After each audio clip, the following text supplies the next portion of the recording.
तो आज की वाणी है 2 फरवरी की।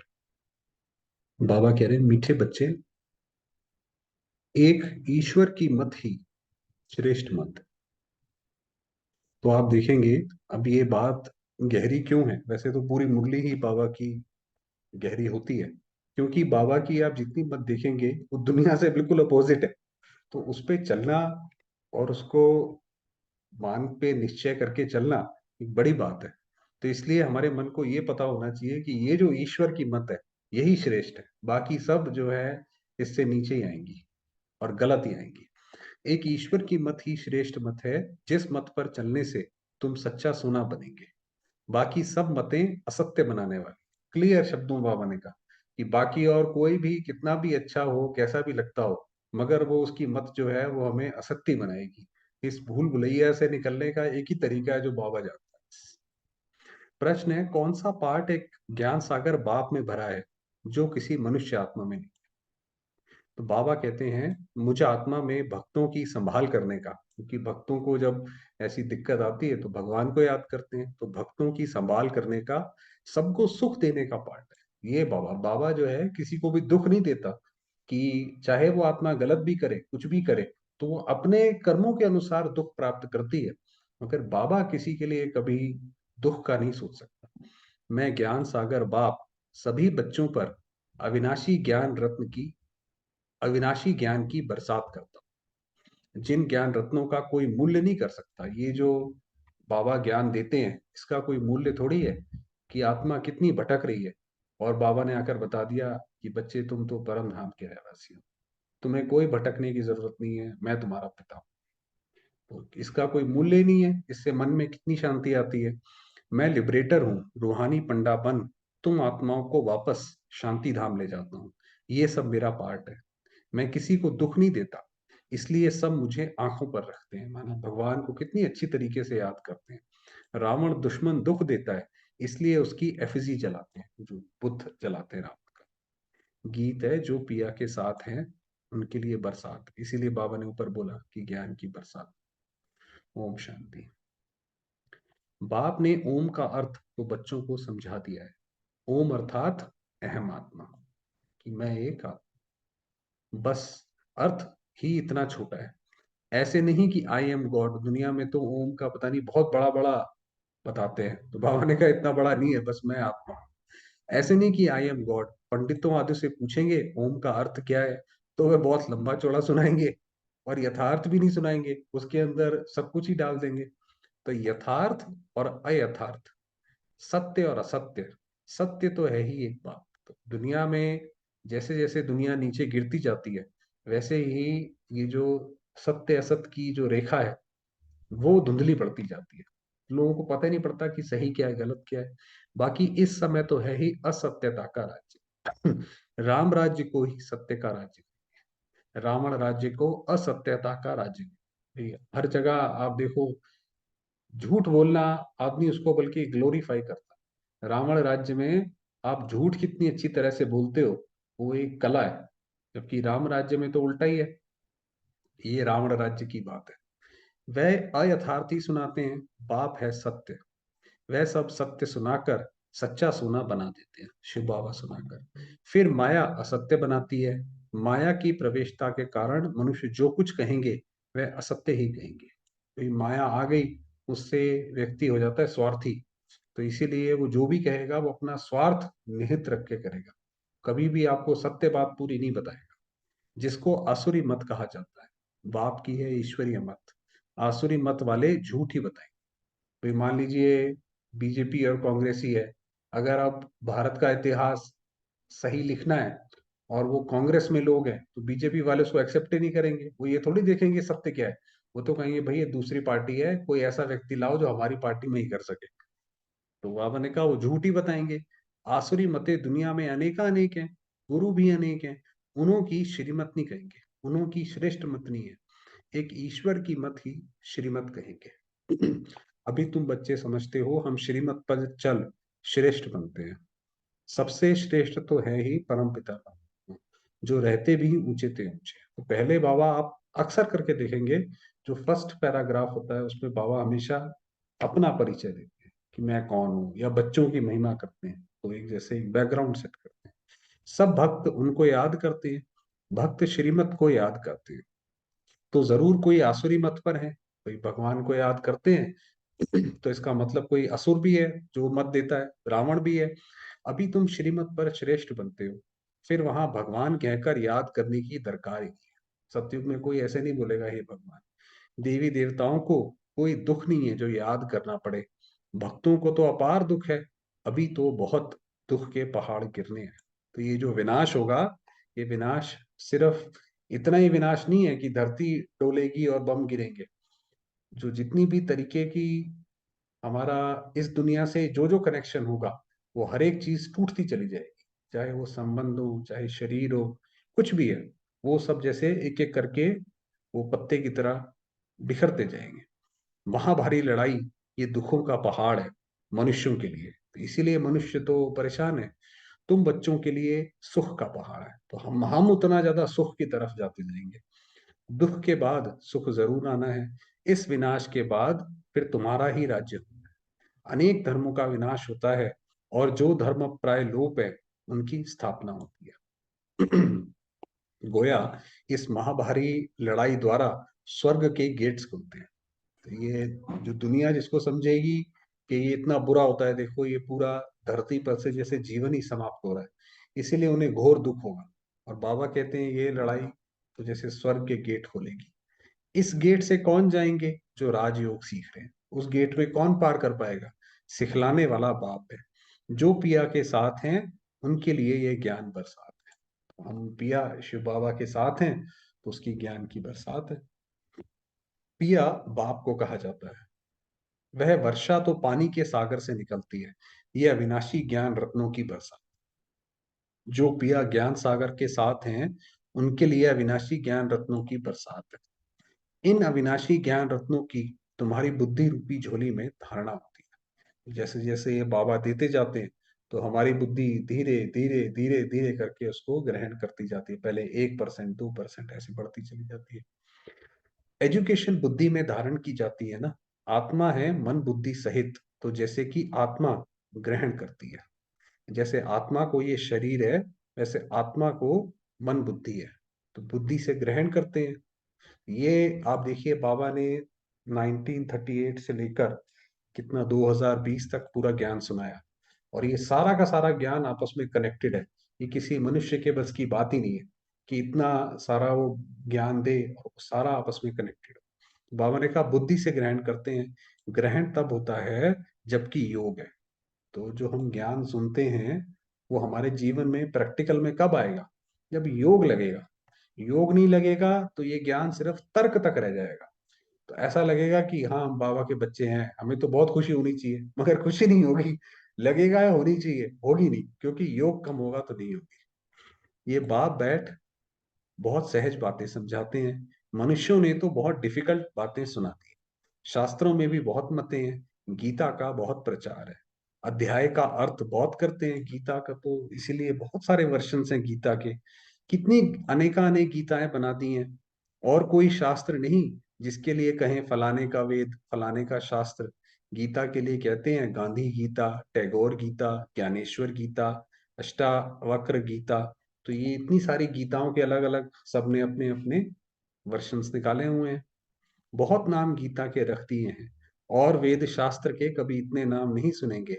परंतु मनुष्य समझते कुछ भी नहीं है। इतने सारे गीता के अलग अलग मतलब निकाले, तो आपने कहा समझते जो पूरा उसका सही मतलब है वो कोई नहीं समझ सकता जब तक बाबा ना समझाए। ये ज्ञान ही प्राय लोप हो जाता है। अब डीटी सॉवरेंटी कहाँ से मिलेगी? तो जरूर जो सत्युग की स्थापना करने वाला होगा वही देगा। दोबारा कई लोग दुनिया में आप देखेंगे जो ये बात मानते हैं कि भारत जो है पहले सोने की चिड़िया था। सोने की चिड़िया तो था, वो तो बात ठीक है, मगर अब वो सोने की चिड़िया दोबारा कैसे बने? बात तो ये है। तो बाबा ने कहा वो जो है सत्युग की स्थापना करने वाला होगा वही बनाए। अब बाप आया हुआ है तुम बच्चों को स्वर्ग की राजाई देने, सो भी 21 जन्मों के लिए। गाया जाता है कुमारी वह जो 21 कुल का उद्धार करे। अब वह कुमारी कौन सी? 21 कुल का उद्धार कोई कैसे कर देगा? वही कि ये थोड़ी है लाइफ आफ्टर डेथ, की बात है कि कैसे कोई 21 कल का उद्धार कर देगा। तो तुम सब कुमार कुमारी हो, तुम कोई को भी 21 जन्मों के लिए राज्य भाग्य प्राप्त करा सकते हो। इतना बड़ा जो हम पुण्य करते हैं कि ना सिर्फ आत्मा एक जन्म के लिए बल्कि अनेक जन्म के लिए सुखी हो जाए, उसका फल है कि हम देवता बनते हैं। श्रीमत से अथवा बाप की मत से पाठशाला में जो पढ़ते हैं वे जानते हैं कि हम स्टूडेंट हैं, और सत्संगों में अपने को स्टूडेंट नहीं समझेंगे। बाकी सत्संगों में लोग जाते हैं, उसमें कोई स्टूडेंट की बात ही नहीं है कि भाई हम कोई स्टूडेंट है। स्टूडेंट को एम ऑब्जेक्ट बुद्धि में रहती है। माना आप किसी सत्संगों में और कोई जाते हैं, वहां तो थोड़ी देर आप बैठो, जब तक आपका मन लगता है फिर आप चले जाओ उठ के। उसमें भी किस्से कहानियां सुनाते हैं वो। तो एम, इससे फायदा क्या होगा वो नहीं पता, एम ऑब्जेक्ट नहीं रहती है। तुम हो ईश्वरीय स्टूडेंट्स। भगवान वाच, मैं तुमको राजयोग सिखाता हूँ, मनुष्य से देवता बना। देवताओं की राजधानी थी यहाँ पे वास्तव में। जो देवी देवता थे, जो हिंदू धर्म में आता है कि 33 करोड़ देवी देवता, तो माना ये देवी देवता यहीं रहते थे। यथा राजा रानी देवी देवता तथा प्रजा नर से नारायण बनते हैं। तो जब श्री लक्ष्मी श्री नारायण थे तो उनकी प्रजा भी वैसी थी। वो भी अपने आप में मास्टर श्री नारायण आप बोल सकते हैं कि वो भी अपने आप में इतनी ऊंची थी। ये एम ऑब्जेक्ट है फर्स्ट। ऐसे नहीं राजा राम व रानी सीता बनाएंगे, ये है ही राजयोग। माना राजयोग से राम सीता नहीं बनते हैं, वो लक्ष्मी नारायण के लिए है। राजाओं का राजा बनाएंगे। कल्प कल्प मैं फिर से आता हूँ गंवाया हुआ राज्य देने। तुम्हारा राज्य कोई मनुष्यों ने नहीं छीना है। देखिए अब बाबा ने बोला ना ऊपर की ये श्रेष्ठ मत है। दुनिया में तो लोगों को लगता है भाई अंग्रेज हमसे कोहिनूर हीरा ले गए, कितना गलत किया। वो देखो मुगलों ने हमारे ऊपर कितना अत्याचार किया। तो बाबा ने कहा तुम्हारा राज्य किसी मनुष्य ने नहीं छीना है कि फला व्यक्ति ने छीना है। छीना है माया ने। जितने भी भारत पर आक्रमण हुए, चाहे वो अलेक्जेंडर का भी था, तो पहले हमारे यहाँ से कोई जाकर मिला और उसने बताया कि कैसे हरा सकते हो, तब राजाओं की हार हुई। तो उसने थोड़ी, ये तो माया ने जो है छीना है हमसे। अब जीत भी माया पर पानी, तो इसीलिए जीत भी उस पर पानी है। वह लड़ाई होती है राजाओं की, एक दो के ऊपर जीत पाने के लिए लड़ते हैं। अब तो प्रजा का प्रजा पर राज्य। तो पहले राजा लड़ते थे, अब प्रजा का प्रजा पर राज्य हो गया है। माना अब कोई भी ऐसा व्यक्ति नहीं है जो राजा बन सके। भाई किसी के ऊपर आप भरोसा नहीं कर सकते कि भाई ये राजा जो है देश को या हमें सुखी रखेगा। तो वो कहते हैं भाई ठीक है, प्रजा का प्रजा पर राज्य, बताओ प्रजा कैसे बने, किसको बनाना है। हद के राजाओं की अनेकानेक लड़ाइयां लगी हैं, उनसे हद की राजाई मिलती है। और इस योग बल से तुम विश्व की राजधानी स्थापन करते हो। इसको अहिंसक लड़ाई कहा जाता है कि भाई अहिंसा से एक नई राजधानी, वो भी देवताई राजधानी कैसे स्थापन हो सकती है, ये बाबा आके बताते हैं। वरना दुनिया में तो जो भी राजाई किसी ने किसी को जीता, तो आक्रमण करके जीता है। लड़ाई अथवा मरने मारने की बात नहीं है, यह है योग बल। कितना सहज है। तो ये जो हम स्थापन कर रहे हैं योग बल से कर रहे हैं। बाबा के साथ योग लगाने से हम विकर्मा जीत बनते हैं। तो हमारे विक्रम धीरे धीरे धीरे धीरे कम होते जाते हैं। फिर कोई माया का वार नहीं होगा। हतमताई का खेल दिखाते हैं ना, जो मोलेरा मुख में डालते थे तो माया गुम हो जाती थी। ये जो पुरानी अरेबियन स्टोरीज की जो आती हैं उसमें उसमें दिखाते हैं कि भाई वो कोई राजकुमार था, वो राजकुमारी को लेने गया, बीच बीच में राक्षस या क्या क्या मिलते थे तिलिस्म, तो वो मुख में कुछ ताबीज डाल लेता था तो फिर वो गायब हो जाते थे ऐसे करके। तो बाबा ने कहा वो दिखाते हैं, मुलहरा निकालते थे तो माया आ जाती थी। अल्लाह अवलदीन का भी नाटक है, ठका करने से बहिश्त निकल आता था। ये पुरानी पुरानी स्टोरीज हैं। वह है बहिश्त अथवा स्वर्ग। तो बाप बैठ बहिश्त की स्थापना करते हैं ब्रह्मा द्वारा। तो ये यहाँ की बात है। परमपिता परमात्मा कोई नरक की स्थापना थोड़ी ही करेंगे। अब ये जो दुनिया में सन्यासी हैं जिनको मोक्ष चाहिए, भाई वो इनडायरेक्टली तो ये कहते हैं कि भाई भगवान ने जो दुनिया बनाई वो इतनी दुख की बनाई है, इसलिए हमें इससे मुक्ति चाहिए। तो उन्हें भगवान के ऊपर ही जैसे वो शक करते हैं कि भाई भगवान ने ऐसी दुनिया रच दी, तो बाबा ने कहा नर्क थोड़े ही स्थापन करेंगे। ऐसा होता तो उनकी एफिजी बनाते। जैसे रावण को जलाते हैं ऐसे शिव बाबा को भी जलाते, भगवान को भी जलाते। एफिजी तो रावण की निकाली जाती है, क्योंकि रावण ही सबका दुश्मन है। बाप जो स्वर्ग की स्थापना करते हैं, उनको तो आंखों पर रखा जाता है। शिव बाबा के तो कितने मंदिर हैं, अथाह। कोई भी प्राचीन मंदिर उठा के देखो, आपको शिवलिंग मिल जाएगा उसके अंदर। बाप कहते हैं मुझे भक्त याद करते हैं कि आकर दुख से छुड़ाओ, इसलिए आकर लिबरेट करता हूं। सारे भक्त, हम भी भक्ति थे द्वापर से, हमने भी बहुत भक्ति करी, करते करते बाबा को पुकारा, अब बाबा आया है। बाप लिबरेटर भी है, रूहानी पंडा भी है। तुमको ले जाते हैं अपने शांति धाम। लिबरेट माना मुक्त करके ले जाते हैं, पंडा माना गाइड, आगे जाके बताते हैं कि यहाँ ये है तुम्हारा शांति धाम। जो पिया के साथ हैं, उनके लिए अविनाशी ज्ञान रत्नों की बरसात है, जिन ज्ञान रत्नों का मूल्य नहीं किया जाता। ये जो बाबा का ज्ञान है, इसके कोई क्या पैसे देगा, इसके कोई पैसे नहीं दे सकता। बाबा है ज्ञान सागर, तो जरूर आत्मा में पाठ भरा हुआ है। परम पिता परमात्मा खुद भी कहते हैं, मेरी जो आत्मा है, जिसको तुम परमात्मा कहते हो, मेरे में भी पाठ भरा हुआ है। जैसे हम सब में पाठ भरा है, ऐसे शिव बाबा भी अपनी रचना के साथ बंधा हुआ है, उसके अंदर भी पाठ भरा हुआ है। चलिए अब थोड़ी देर वरदान।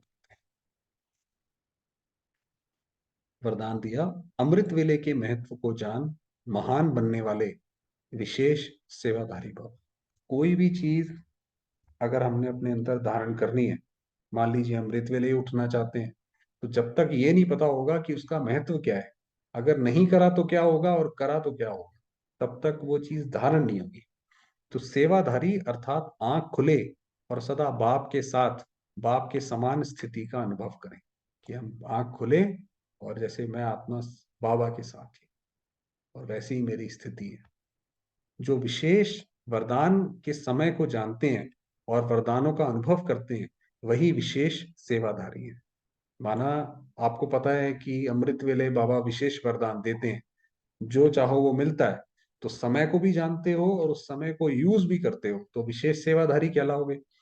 अगर ये अनुभव नहीं, तो साधारण सेवाधारी हुए, विशेष नहीं। साधारण भाई, बाकी जो सेवाधारी हैं, बाबा से सुना उधर सुना दिया, तो जैसे कि पूरा अनुभव तो करा ही नहीं पाएंगे, तो वो साधारण हुए। जिसे अमृत वेले का, संकल्प का, समय का और सेवा का महत्व है, ऐसे सर्व महत्व को जानने वाले महान बनते हैं। वही बताया कि जो भी चीज आप धारण करना चाहते हो, ये देखो कि वो महान कैसे है, हम उसको धारण करने से महान कैसे बनेंगे, उसका महत्व क्या है, और औरों को भी महत्व बतलाकर महान बनाते हैं। जब आपको पता पड़ेगा उसका महत्व, तब आप दूसरों को बता पाओगे, तब आप उनका भी जीवन बदल सकते हो। स्लोगन दिया, जीवन की महानता सत्यता की शक्ति है। अगर हम अपने अंदर महान आत्मा का अनुभव करना चाहते हैं, उसका सम्मान चाहते हैं, तो जितना सत्य होगी, उतना हम निडर भी रहेंगे और उतना महानता अपने आप आएगी, जिससे सर्व आत्माएं स्वतः झुकती हैं। तो अगर हम सत्य होंगे, तो आत्माएं आज नहीं तो कल झुकेंगी, उसमें कोई चिंता की बात। चलिए थोड़ी देर बाबा को याद।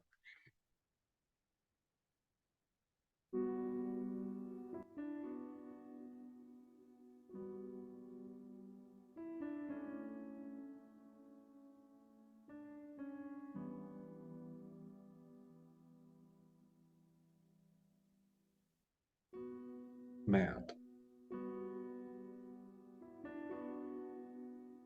ज्योतिर्बिंदु।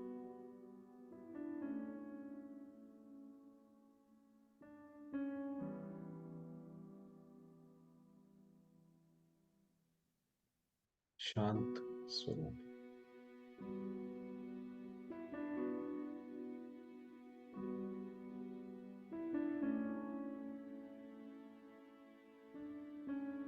शांति का गोला।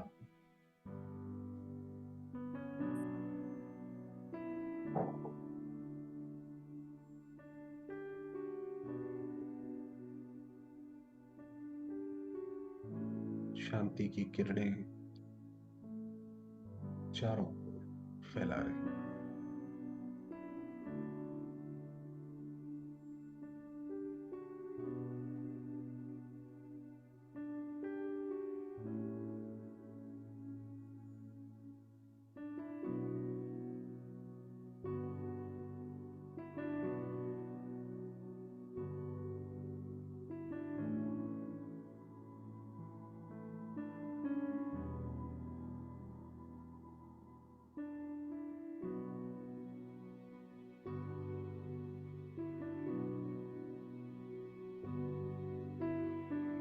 मेरे बाबा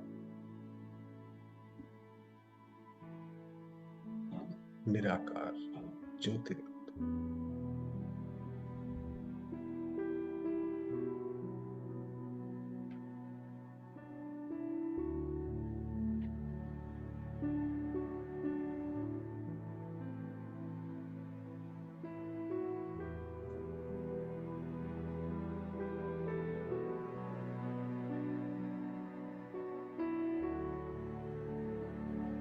जिनका प्रकाश पूरे परम धाम में फैला हुआ है।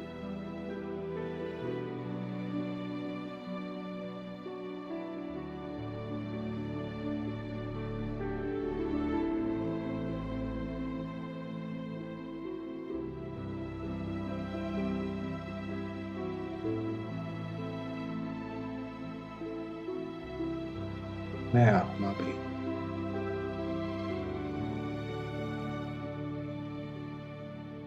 बाबा की किरणों में समाई हुई हूं।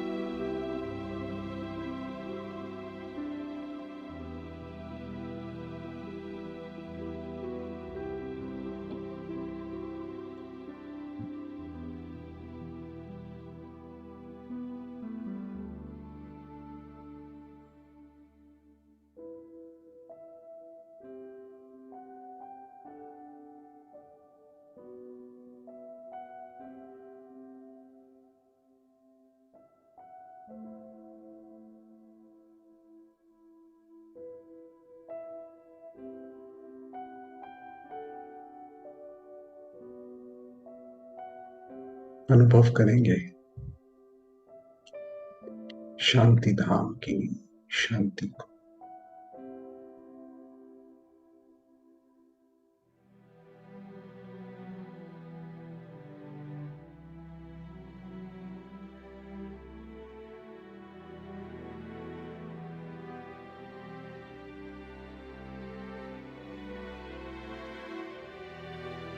मुझे आत्मा के रोम रोम में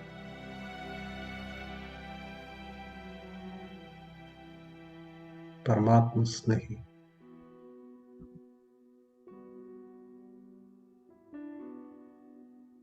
परमात्मा प्रकाश व्याप्त है।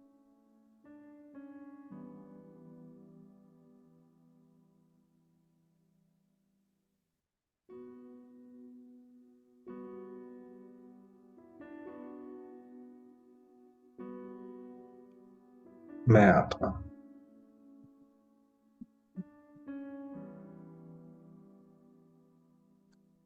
अपनी संपूर्ण अवस्था में स्थित हूं।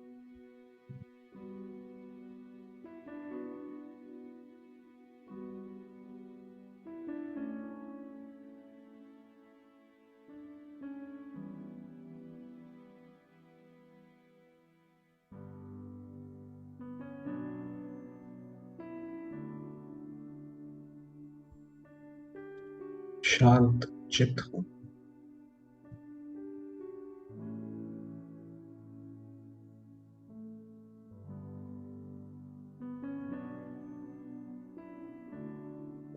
पवित्र हूं।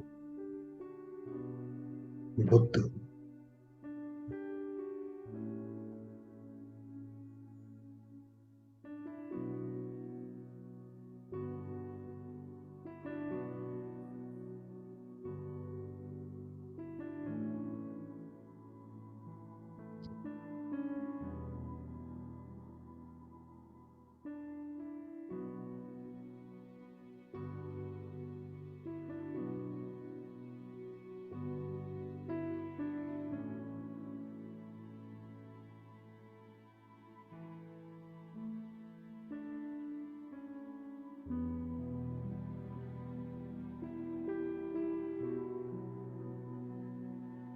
प्यारे बाबा का अपार स्नेह मुझे आत्मा पर बरस रहा।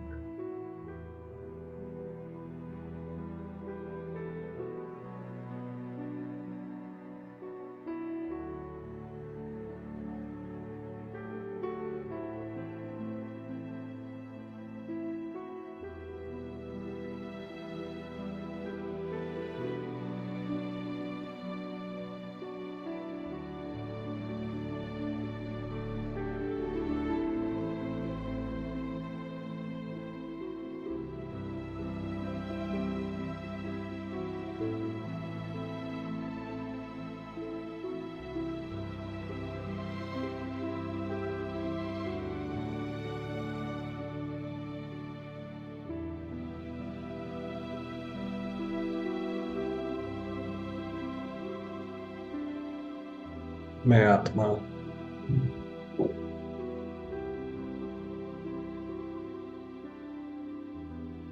महान हूँ,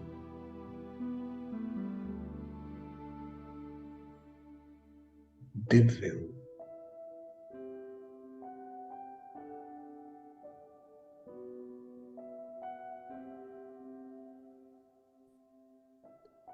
शांति का लाइट हाउस।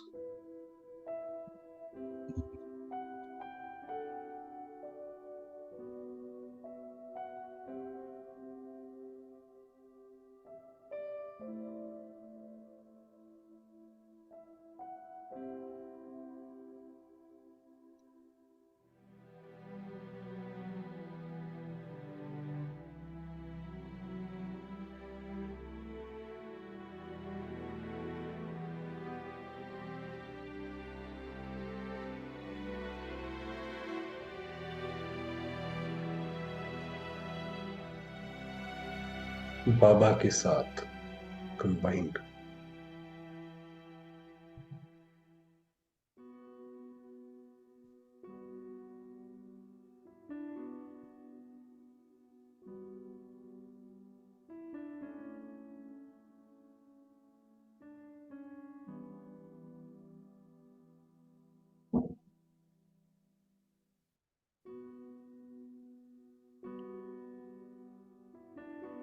ओम शांति।